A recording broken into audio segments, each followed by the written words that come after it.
Ẹ kú dédé àsìkò yìí gbogbo tí ẹ ti ń gbọ́ mi lé lóko tàbí lẹ́yìn òde, ẹ jẹ́ kí á gbàdúrà olùfẹ́ wa wọn. Ọlọ́run ayérayé aṣeyín lọ́ba fún àánú àtọ́jú rere ńlá àlà. A tún ti rí ọjọ́bọ̀ mìíràn nínú oṣù ìkejì, èyí tó jẹ́ ọjọ́bọ̀ tí ó gbẹ̀yìn nínú oṣù kejì. Ògo ni fún orúkọ mímọ́ yín fún àánú àti oore ọ̀fẹ́ ńlá bàtàbàtà tí owó kò lè rà yìí.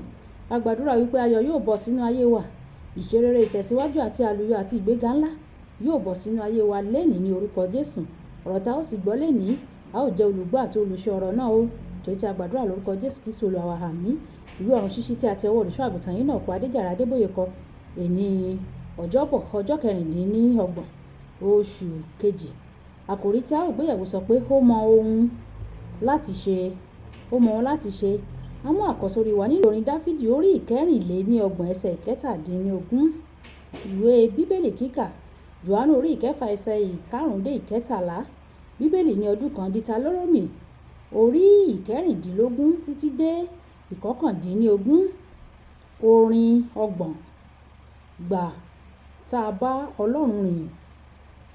Àkọ́sórí orin Dáfídì orí 24 ẹsẹ̀ 17. Àwọn olódodo ké, Olúwa sì gbọ́, ó sì yọ wọ́n jáde nínú iṣẹ́ wọn gbogbo. Bíbélì kíkà Jòhánù orí 6 ẹsẹ̀ 5 títí dé 13.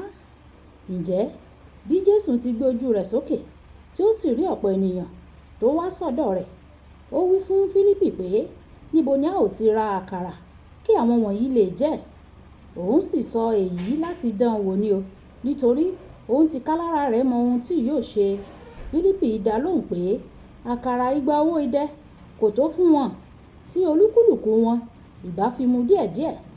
Ọ̀kan nínú àwọn ọmọ ẹ̀yìn rẹ̀, Áńdérù arákùnrin Símónì Pétérù, wí fún un pé, ọ̀dọ́mọkùnrin kan ń bẹ níhìn-ín o, tí ó ní ìṣù àkàrà báálì 5 àti ẹja kékeré 2.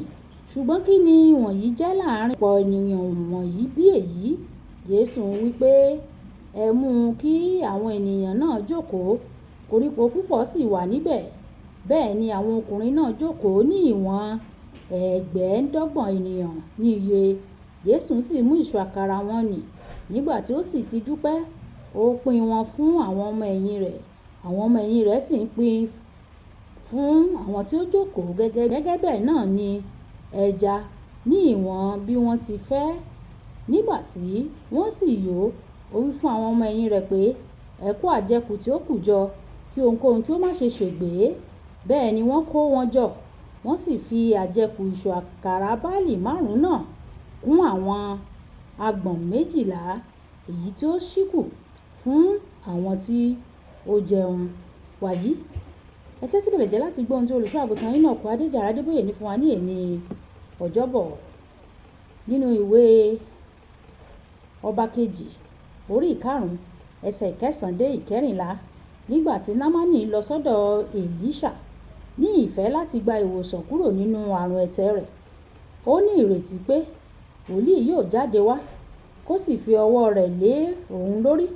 Ó ní ìrètí tirẹ̀ nípa bí wòlíì yóò ṣe tọ́jú rẹ̀. Ṣùgbọ́n Ọlọ́run ní èrò mìíràn. Tí Námánì kò bá tẹ̀lé ìtọ́sọ́nà Èlíṣà, òun yóò wà gẹ́gẹ́ bí adẹ́tẹ̀ síbẹ̀. Ṣùgbọ́n gẹ́gẹ́ bí nínú Bíbélì kíkà tòní, Jésù gbé ojú rẹ̀ sókè, ó sì rí ọ̀pọ̀ ènìyàn tí wọ́n ti wá láti gbọ́ ìkọ́ni rẹ̀. Ó mọ̀ pé ebi gbọ́dọ̀ ti máa pa wọ́n. Nítorí náà, ó pe àwọn ọmọ ẹ̀yìn rẹ̀, ó sì bi wọ́n pé, níbo ni wọ́n ti lè rí oúnjẹ fún wọn? Bí ó ti bi wọ́n, Bíbélì sọ pé ó ti mọ ohun tí yóò ṣe o, kí ó tó béèrè lọ́wọ́ wọn. Olùfẹ́, mo ní ìyìn rere fún ọ. Ọlọ́run ti mọ bí yóò ṣe yanjú gbogbo ìṣòro rẹ tí òun là kọjá àti èyí tí ó dojúkọ. Ọmọkùnrin mi kan sọ pé, kí ìṣòro tó bẹ̀rẹ̀, Ọlọ́run ti dá ojútùú rẹ̀ sílẹ̀.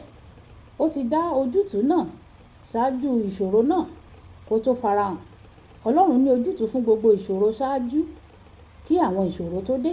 Mo gbàdúrà pé Ọlọ́run yóò fi ojútùú hàn ọ́ sí gbogbo òkè tí o lè máa là kọjá àti àwọn èyí tí ó pè ọ́ níjà. nínú ìdílé rẹ ní orúkọ Jésù. Olúwa mọ ohun tí yóò ṣe láti pàdé gbogbo àìní rẹ o. Nínú ìwé mímọ́ tòní, ó pèsè oúnjẹ fún 5,000 ènìyàn pẹ̀lú àkàrà 5 àti ẹja kékeré 2. Ó sì kó agbọ̀n 12 tí wọ́n tún kó jọ. Ẹnikẹ́ni lè béèrè pé, níbo ni gbogbo àkàrà yẹn ti wá? Ìdáhùn mi ni wípé ó wá láti ọ̀dọ̀ rẹ̀, nítorí pé òun ni à ń pè ní oúnjẹ ìyè. Ó dà àkàrà tuntun pọ̀ nígbà tí àwọn ọmọ ẹ̀yìn ń pín àwọn àkàrà náà tí ó ti bù ní ìbẹ̀rẹ̀.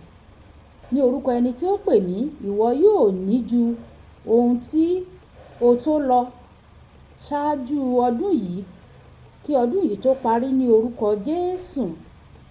Olúwa, ìwọ ni ó ṣe ibùjókòó wa láti ìran dé ìran, kí a tó bí àwọn òkè ńlá, àti kí ìwọ kí ó tó dá ilẹ̀ òun ayé, àní láti ayérayé. Ìwọ ni Ọlọ́run. Ìwé orin Dáfídì orí 90 ẹsẹ̀ 1 àti 2. Ìwé mímọ́ tó wà lókè yìí sọ pé Ọlọ́run alágbára ti wà láti ìran dé ìran, kí àwọn òkè tó dé. Ó mọ ìpìlẹ̀ gbogbo òkè, nítorí náà ó lè yí gbogbo òkè kúrò. Ọlọ́run mọ̀ dájú ohun tí yóò ṣe láti yanjú gbogbo ìṣòro rẹ.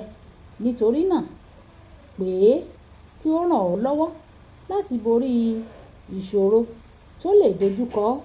Fi ìgbàgbọ́ rẹ sínú ẹni tí ó ti mọ gbogbo nǹkan, tí ó sì lágbára jùlọ. Ìwọ yóò sì borí gbogbo ìṣòro rẹ dandan. Kókó ọ̀rọ̀: Ọlọ́run mọ̀ bí yóò ṣe yanjú gbogbo ìṣòro rẹ o. Fi gbogbo ìgbẹ́kẹ̀lé rẹ sínú rẹ̀. Ẹ̀já sọ pé bàbá mi, mo fi ìgbẹ́kẹ̀lé mi sínú rẹ o. Yanjú gbogbo ìlàkọjá mi àti gbogbo ìṣòro mi, kí o sì fún mi ní àlùyọ pọ́nbélé. Ọlọ́run yóò sì ṣe bẹ́ẹ̀ fún wa ní orúkọ Jésù. Olúbùkọ́lá Ayako ní orúkọ mi. Ẹ máa bá mi like, kẹ́ máa bá mi share, kẹ́ máa comment nípa Ọ̀run Ṣíṣí Yorùbá, kí àwọn ènìyàn kí wọ́n tún lè jẹ àǹfààní rẹ̀. Ẹ ṣé tẹ̀ ń gbọ́ Ọ̀run Ṣíṣí Yorùbá. Ọlọ́run Olódùmarè yóò tẹ́tí sí igbe àti ẹ̀bẹ̀ yín. Ó dàbọ̀.